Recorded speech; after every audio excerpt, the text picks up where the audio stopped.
would happen if the best swordsman, the hero who almost defeated Muzan Kibutsuji, became a demon instead of staying human?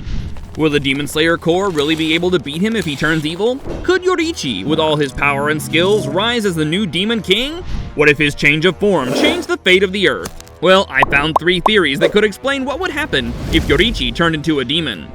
The first theory is the most straightforward. Yoriichi's transformation into a demon would make him a nearly unstoppable force. He would be the most dangerous person the world has ever seen if he combined his sun-breathing with the power and eternity of a demon. Even though he has a bad past, he might be able to avoid the pull of darkness and seek atonement, which would mean he would have to fight inside himself against the demon he's taken on. But will the Demon Slayer Corps be strong enough to fight their old hero when no one else can? From the beginning of Yoriichi's life, everything was sad. Because he was born with the Demon Slayer mark, people thought he was born a cursed child and a genius. Even though he had a good heart, people didn't trust him because of how powerful he was. His relationship with Michikatsu, his older brother, was tense. It was based on respect, but anger and jealousy tainted it.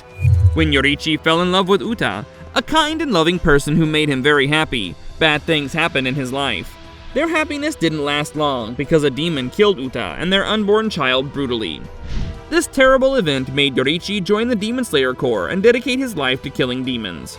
Yoriichi created the sun breathing method, which is the base for all other breathing techniques out of pure dedication. The terrible meeting between Yoriichi and Muzan was one of the most important events in history. He almost totally destroyed Muzan with his great strength and sun breathing skill. Yoriichi used a set of moves during their fight that were very rare for the Demon King, and hurt Muzan physically and mentally for good. Still, the fight didn't end with a win. Muzan barely got away. He broke up his body to keep from being destroyed. Yoriichi was upset that he couldn't deliver the final blow, which showed that even the strongest warriors are weak. Michikatsu's betrayal made things worse for him. Michikatsu gave in to Muzan's influence and changed into Kokushibo, the Upper Moon One, because he couldn't stand for his younger brother to be bigger than him. Yoriichi's life was already in danger, but this betrayal made it even worse. Losing his brother to the evil he fought marked a turning point that made him even more sure that his efforts to save people were pointless. The Demon Slayer Corps turned against Yoriichi after Michikatsu betrayed them. They blamed him for their mistakes and saw him as a bad luck charm. Yoriichi was sent away and began to lose faith in people on his own. His losses hurt him more because the people he had promised to protect turned their backs on him.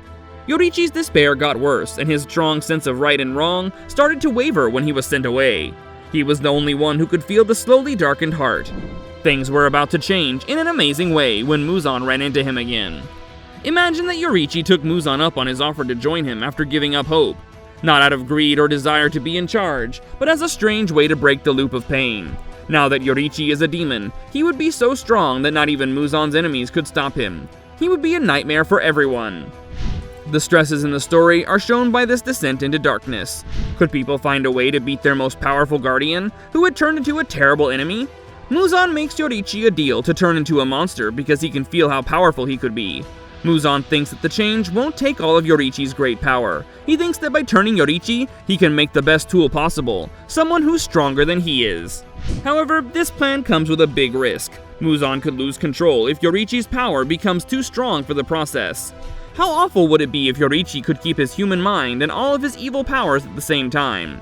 This move could make Yoriichi stronger than anyone else, maybe even stronger than Muzan.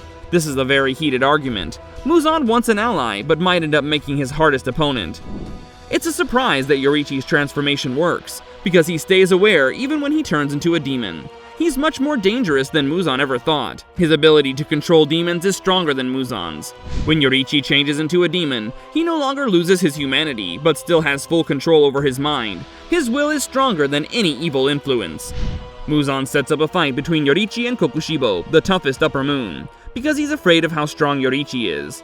The competition is unfair. Kokushibo is very good, but Yoriichi beats him easily while holding back so as not to make his opponent look bad.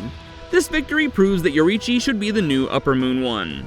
It sends a strong message to the other demons. Yoriichi is a powerful being who, if left alone, could be stronger than Muzan. Kokushibo becomes an uneasy friend after losing something important to him, while the other demons fear him in silence. As soon as word gets out about how strong Yoriichi is, the demons split up because no one wants to fight him directly. As Yoriichi gets power, the higher levels of demons start to dislike him. Many of the demons start to question their loyalty to Muzan after seeing how easily he beat Kokushibo. The battle is getting close to a boil, as Yoriichi's growing power causes problems in the hierarchy. Now that's just one of 3 other possibilities the story can take if Yoriichi transforms into a demon. In the second theory, Yoriichi's transformation into a demon wasn't a mere accident or misstep, it was a deliberate strategy to destroy Muzan from within. He's never been completely loyal to the Demon King, but now that he's a demon himself, he wants to get rid of Muzan for good. Yoriichi has a deep inner struggle. He loves his new shape, but he never forgets his real goal, which is to kill Muzan from the inside. Muzan thought that this change would make him stronger, but in the end, it weakened him. As Yoriichi's power grows, so does his desire to get rid of Muzan's oppressive rule. This sets off a chain of events that will decide the fates of both demons and people who kill them.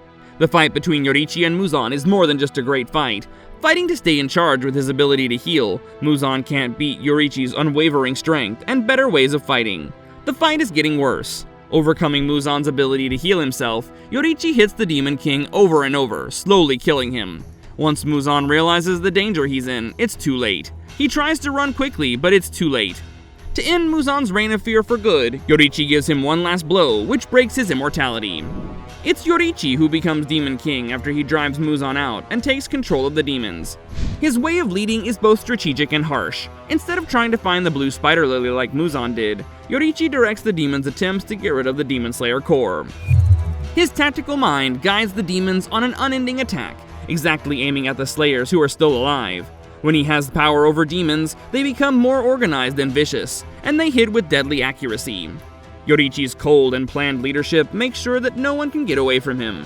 The planet falls into chaos as the Demon Slayer Corps tries to figure out how to deal with this new and terrible threat.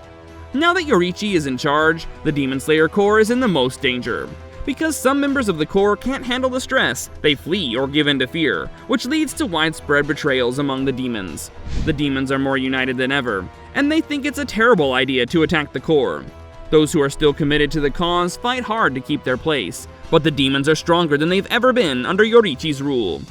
But let's see what happens in theory number 3. The world has changed a lot since Yoriichi turned into a monster years ago. Tanjiro Kamado was born into a world ruled by Yoriichi's evil powers. With his great power, Yoriichi has made the country afraid and submitted to his rule. The demons still obey him, but the world changes all the time. Since each generation comes along, new risks and chances appear. It wasn't by chance that the Kamado family showed up. Tanjiro was born into a time of chaos, but he has special abilities. The sun breathing that his family has used for generations may be the key to restoring balance. Yoriichi's army of demons is now in charge, and they're going to fight the last of the demon slayers. Sun breathing is what the Kamado family's past is based on. They learned how to use it to fight even the strongest demons, like Yoriichi. This heritage is getting more important as Yoriichi's army of demons gets stronger. The birth of Tanjiro gives us new hope. The sun breathing is the last line of defense against Yoriichi's huge power. The Kamado family's role in the fight against the demon army is central to Tanjiro's story. The sun breathing method they use is both a tool and a sign of hope. Kokushibo and Yoriichi have a strong rivalry that goes back to their shared past, and their different paths. They used to fight each other as brothers, but as Kokushibo grew jealous of Yoriichi's unmatched power, their friendship grew cold. Even though Kokushibo is very strong, he can never match Yoriichi's skills. It makes him more angry that every time he tries to question his brother and take over as top demon, he's turned back.